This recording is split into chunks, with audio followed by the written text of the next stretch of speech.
高市这特别教啊，这美国在台协会高雄分处的处长张祖霖，最近假扮成美国阿勇，用全台语翕一支影片来介绍北部和南部这肉粽究竟是差伫咧倒位。有民众看到这影片，讲是真趣味，也讲这处长伊是一个外国人，想袂到伊的台语竟然讲了便宜佫较好。我姓家南部粽，来我家。哇，你真是点点食三碗公，南部粽真好食哦。我刚才在导部队看。美国在台协会高雄处长张祖霖甲扮成美国阿勇，两人用台语你一句我一句，开讲的主题是上应节的南北粽大车饼。那食北粽那配花，有时阵佫用热客仔鸡来互相烤洗，趣味的活动画面得到济网友的学乐，讲因两人真在地，真有台湾味。都有民众讲，外国人的台语竟然讲甲这么好。讲了就认真，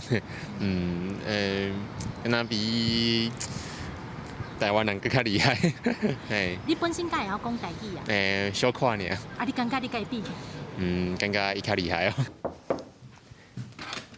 你好，食饱未？食饱。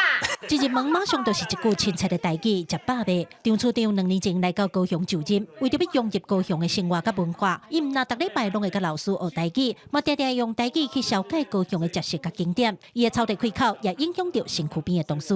我刚才在导游，无在看，听不出大富贵，很多，还有不是手艺也是，比如说我还说啊。拍摄我有比狗时间，如果比狗郎说这样的，真的很有意思。或者在市场的时候就开玩笑说：“哎呀，兄贵啊，我不是潘啊。”这都是开玩笑，但是跟人的人的关系更密切。处长因除了翕影片、食肉粽以外，也专工带队去参加5日节高雄市办的白龙船比赛。处长讲声笑讲，因的目标不是冠军，只要打败高雄市府队就好。记者柯家如柯昭雄高雄场报道。